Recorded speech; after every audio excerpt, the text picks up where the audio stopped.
Um, This is literally the build from what? Thursday? Yeah, a couple days. Yeah. Something. So you're seeing something that's hot off the build machine. Yeah, so this is, like I said, the City of the Elite. This is Byzantium. We're going to walk into the main square here.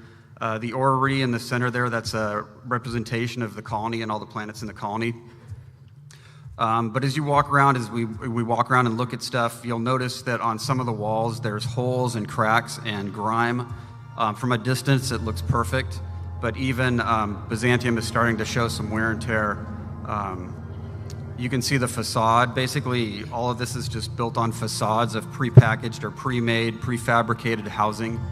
It's kind of awkward to walk around with our gun out, right? Oh yes, put that gun away, Charlie. And you have people with you, right? Yes, I do. All right, let's look at our companions. There's Felix, who you might have seen before. And there's Nyoka, a big game miner from the Forbidden Planet Monarch. So we're going to walk around here, and Charlie's going to check out some of the architectural details and show how it's not everything that it's cracked up to be. This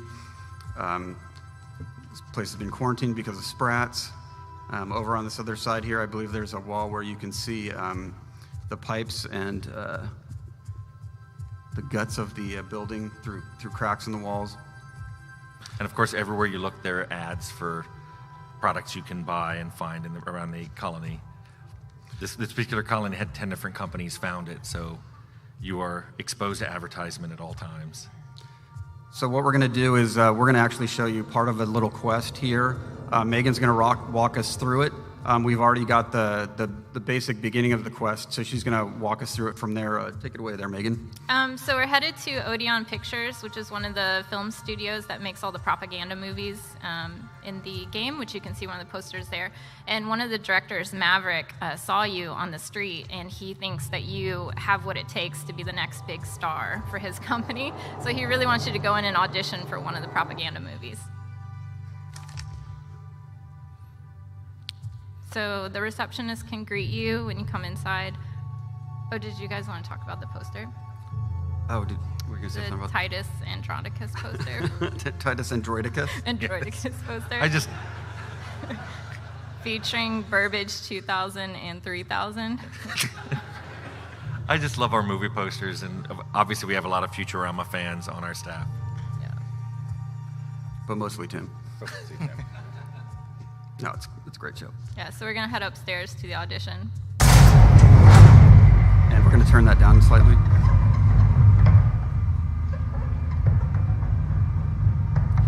Normally they'd be chatting back and forth. We don't have our voice done yet.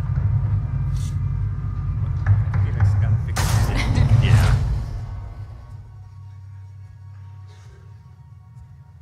So we just use the intercom to let them know we're here. And they say, great, come on in.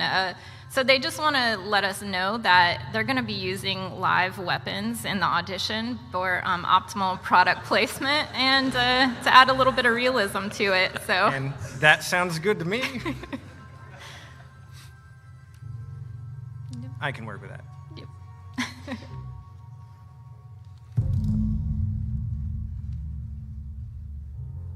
Now, what I love here on the right is a set that looks like the monster planet Monarch, which by the time you get here, you will have seen that planet and been there and realized that this set must have been made by somebody who's probably never been there. It's very realistic looking. So we're going to head up to our mark. Oh, actually, if you head to the right first, I saw this earlier when I was playtesting it. I don't know if it made it a spill. If you go over to where the set is real quick. In the right corner. Maybe it's not there. Oh yeah, we added, there's a dead Burbage 2000 from an earlier film. I just came across that randomly and was like, oh my gosh. And I'm going to take his stuff. Anyway, okay, so we're going to go get on our mark. And these are real actors who think that you're also an actor and are following the script. And I'm going to act with my gun. Oh, well.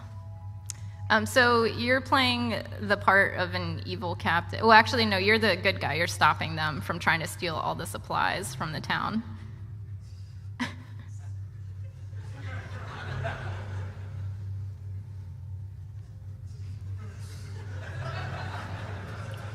So you can see a little bit of the mix of the dark and the silly. Yeah, so I think we'll go with, yeah, you want to go with Pirate? the UFOL pirate. We're gonna ham it up here. Quality acting. Yeah, and your companions will jump in with their opinions on this stuff.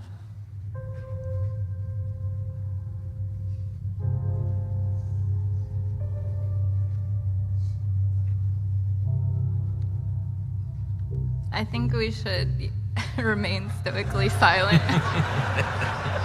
We're gonna be the strong silent type here. Yeah. Yes. Don't show off how smart you are. As you said, Charlie, we'll Like let our you have- gun do the talking. Speaking of guns, Product placement. Which you can find in the game. And Felix loves mayhem, so he's very impressed by that.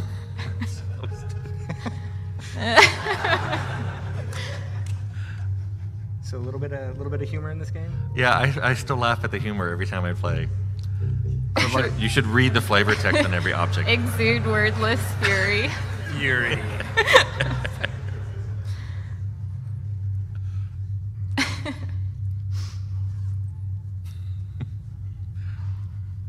Neoka's not impressed. Yeah, she didn't grow up on this planet.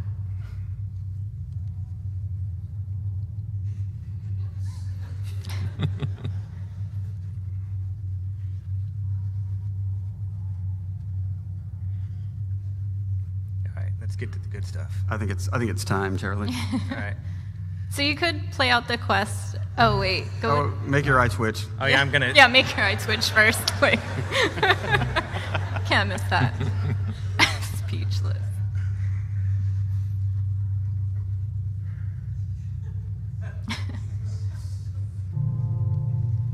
Right. So wait.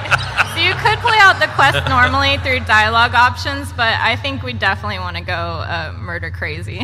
Yeah, I think it's more entertaining for this. Yeah. So here goes. It's more authentic.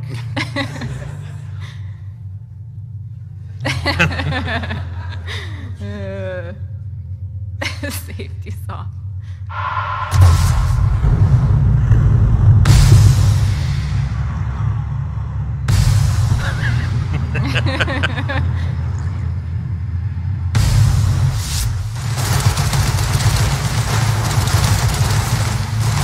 These poor actors, they just thought they were coming in for a normal day's work. They got paid to do a job.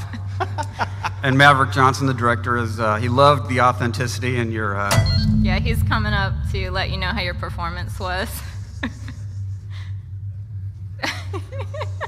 I thought the performance was pretty good. Here's our director. Knowing Charlie, I don't think he's going to live long though. Yeah, so it's nice because you're actually rewarded for playing how you want to play. Like, he thought it was great. Love it.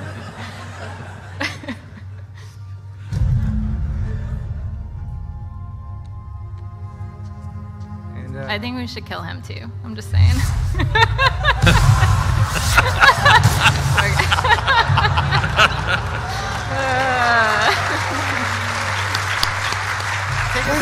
Wait, hold on. Is that his head? Oh, his head just. Yeah.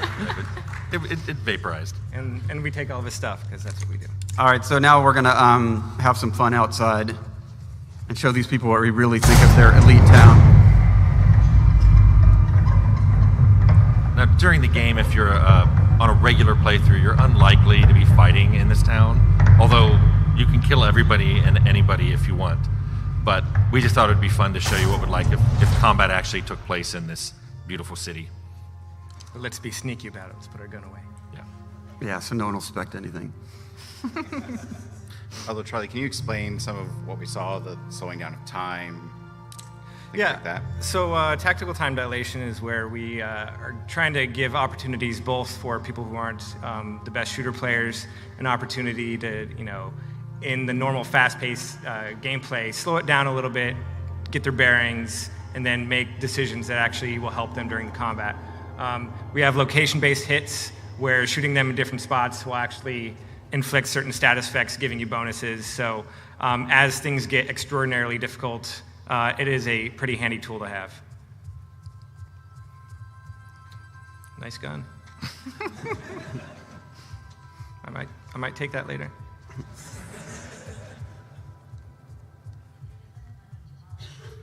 So eventually you need to get into that building, I believe.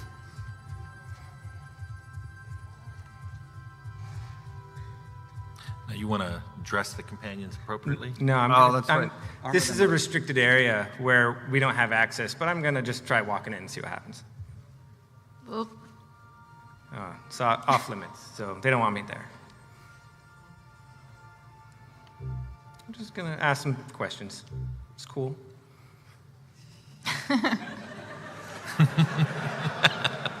Funny thing, I have one of those. But we're not going to give it to him. You could give it to him and bribe your way in that way, but we prefer a more direct approach. We should flatter him a little bit. Should be promoted. So there is this interrogation system we have in the game using disguises when we do have them equipped, where if you have high enough different dialogue skills, you can talk your way through these through restricted areas.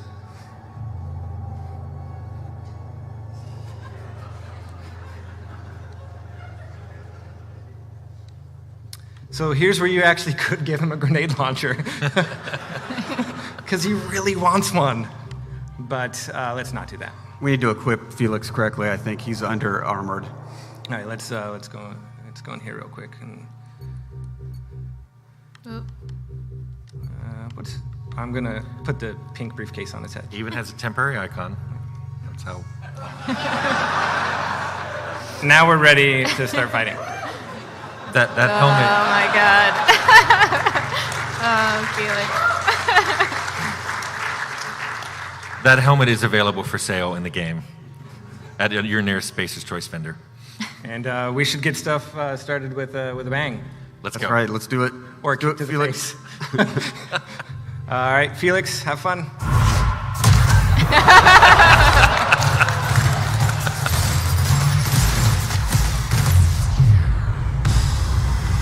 So, Tim, I'm shooting these crazy purple bullets. What are those? Yes, this is a plasma rifle that's been modified to shoot something called N-rays, which, when they hit living people, they make them glow and do N-ray damage to themselves and people around them. It's an awesome damage type. Oh, he's already dead. I believe Felix and Noka have been. Oh, this is Nyoka.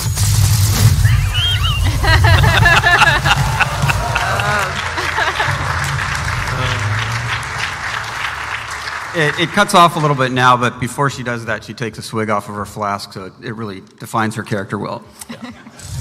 She's good to have in a pinch. Now we're gonna hit things, because hitting Yes. things is fun. Yes.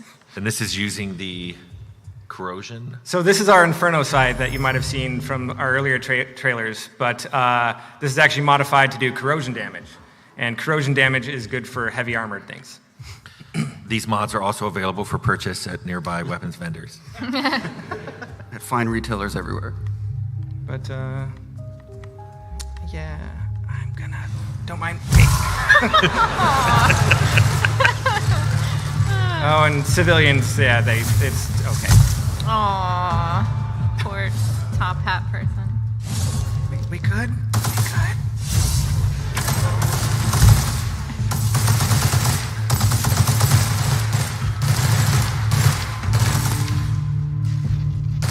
I believe that man's using a grenade launcher. Yes. Available from Hammersmith. Oh, no, that's Take out the ad drones too? That's so mean. Charlie, what's that you have in your hand there? Well, this is another one of our science weapons.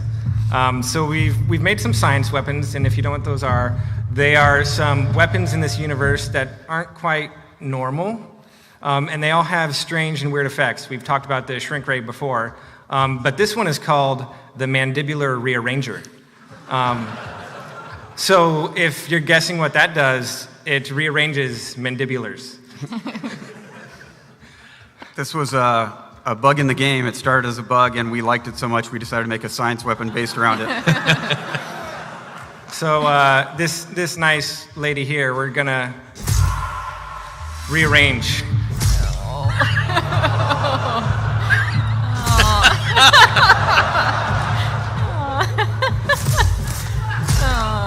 So compared to other melee weapons, This one doesn't deal as much damage, but it actually will slow people down, and if you hit them multiple times, it will freeze them.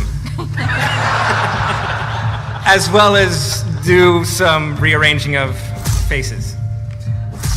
And like every science weapon, the amount of that slowdown is proportional to your science skill. So if you want to make a combat character who basically has a high science skill and specializes in science weapons, this is it.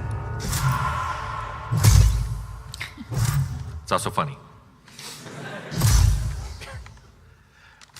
We have a science weapon for every weapon type in the game, so you don't have to be a melee combat character if you don't want to. What's the other one we showed? We showed The shrink ray. We showed the shrink ray. So you've seen the handheld one-handed gun, and this is the one-handed melee weapon.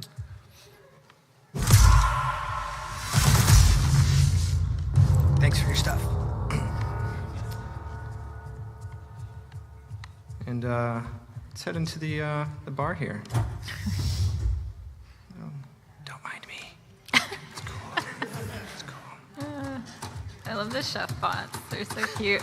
Hey! That looks safe.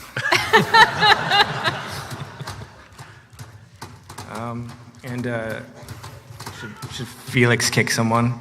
Yes. All right.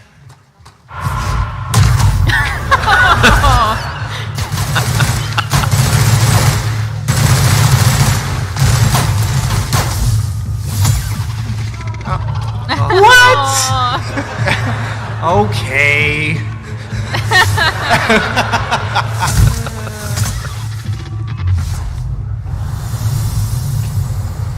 And I'll take your stuff in slow motion. Oh, and they corrode. Ugh. All right.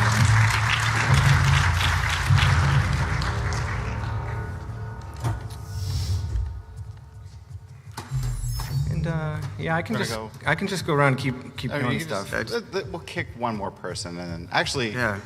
let's have Naoka do something. Okay. And then we'll open it up. All right, we'll start on eeny, meeny, miny.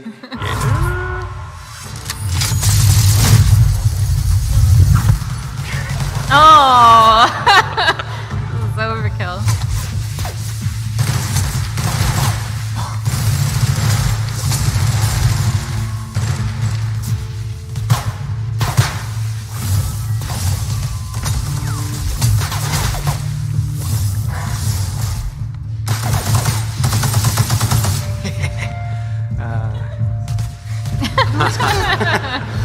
Oh, I'm actually taking damage.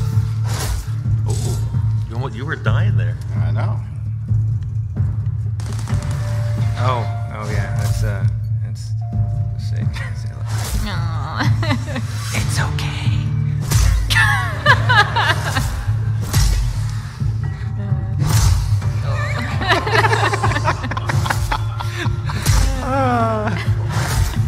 Games are supposed to be fun.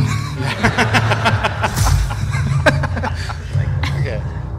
That's why we- Charlie's going to do this all day if we let him. We should Yeah, probably let's open it up for definitely some do this. Hey, look, questions. a flaw. What did you get? I don't know. I can't read from here. Xenophobia. What does it Too many say? canids. Oh, because they had a pet canid, and it was gnawing at my ankles. I didn't see you It was kill like that. a teacup size one too, and now you're afraid of it. All right. So, real quick before we get to questions, can we talk about the flaws since that popped up? Yeah, what must have happened there is Charlie was getting chewed on by a teacup canid while he was fighting everybody else, and it pushed him over a threshold, because this is a save game. This occurs in about the middle of the game.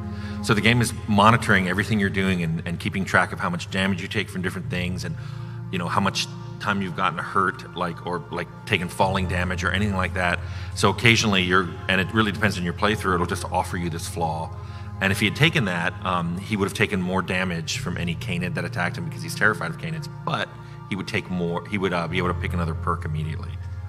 It's completely optional. You can ignore the whole system if you want, but personally I like the idea of a flawed hero. And we also increased the number of flaws you can take based off of the difficulty level, so that on the hardest difficulties, it is you're more of a flawed and interesting character. Yes. But it should be a pretty fun thing to increase the difficulty for people. Well, cool. Thank you for showing off the game, guys.